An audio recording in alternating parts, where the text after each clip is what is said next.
Bonjour à toutes et à tous, j'espère que vous allez bien. Moi ça va super. Aujourd'hui, petite évolution de cet érable. Je sais pas si vous vous souvenez de lui. Je vous l'avais présenté l'été dernier. Là, je me suis dit que c'était une bonne idée de vous le montrer au printemps. Donc il n'y a pas encore toutes les arbres qui l'envahissent, hein, ça commence juste. Et il continue à pousser, hein, il prend de plus en plus d'ampleur. Donc je n'ai toujours pas dans la tête de le tailler, surtout que c'est absolument la mauvaise période. Une petite astuce pour savoir quand tailler un érable, c'est quand les feuilles changent de couleur.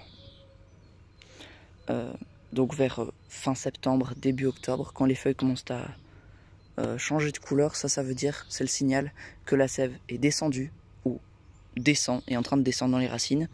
Et du coup que là vous pouvez tailler l'arbre, parce que si vous le taillez au printemps, quand la sève monte, il y a un risque de perte de sève et de perte d'énergie de l'arbre, ce qui n'est pas forcément génial.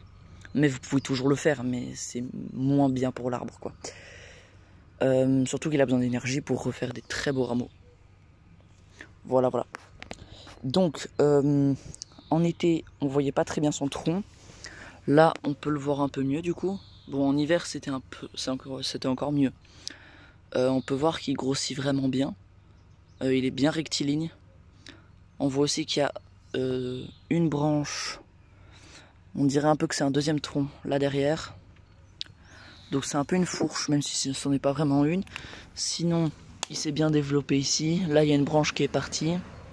Et puis là, il continue jusque là. Donc il fait bien 1,20 m de haut, voire 1,30 m de haut.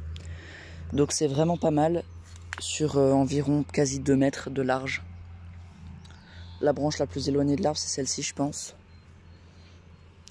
Alors, il faut savoir que malgré tout, même si j'ai décidé de ne pas le tailler, les arbres taillés vivent plus longtemps que leurs congénères non taillés. Par exemple, imaginons un arbre en pot. Si vous en prenez vraiment soin et tout, il va peut-être vivre sur genre 4 générations différentes, facilement 500 ans. Par exemple, un érable comme ça. Alors qu'un érable comme le mien là, non taillé, totalement sauvage, il va vivre peut-être 100 ans. Il y a quand même une grosse différence. Mais voilà, je préfère garder un arbre libre comme ça.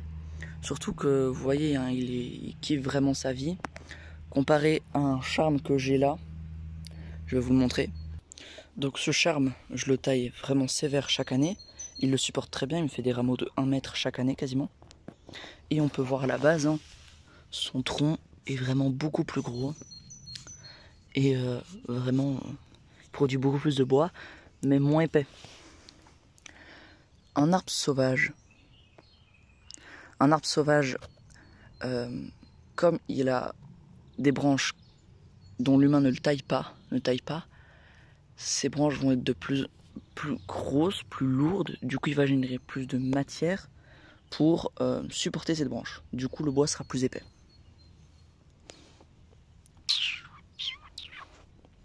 Voilà.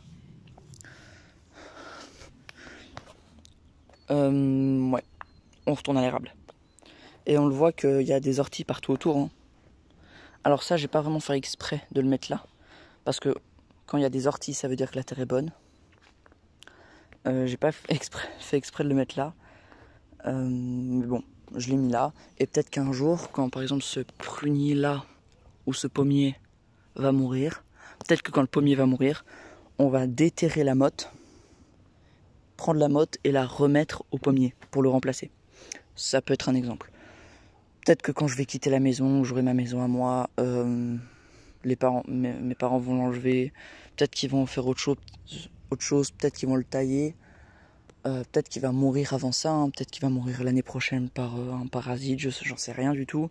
Il peut mourir par plein de choses, mais en tout cas je l'aime beaucoup cet érable, c'est mon espèce d'érable préféré jusque maintenant. Voilà, il a des feuilles magnifiques, bordées un peu de rouge, les rameaux aussi sont rouges, donc vraiment c'est une espèce d'érable magnifique. Et quand il est grand, là ça se voit pas beaucoup, mais quand il est grand, son écorce commence à se déformer un peu comme le chêne.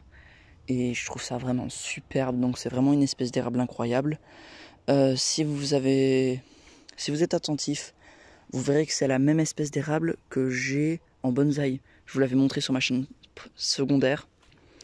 C'est la même espèce. Voilà, les érables que j'ai en bonsaï là, je les ai récupérés dans un lieu où je travaille. Voilà. Bibou. Enfin bref, voilà, c'était les petites nouvelles. Je vais peut-être vous refaire une vidéo en automne pour vous montrer comment il a évolué, etc.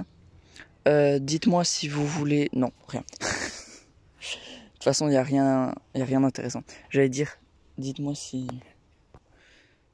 J'allais dire que si vous voulez un tuto de taille de mes arbres qui sont juste là.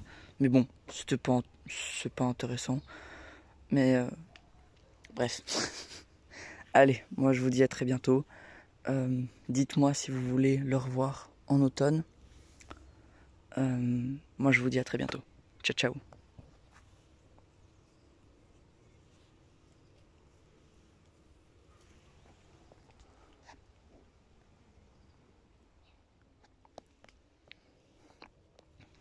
Je perds mes mots aujourd'hui, qu'est-ce qui se passe ?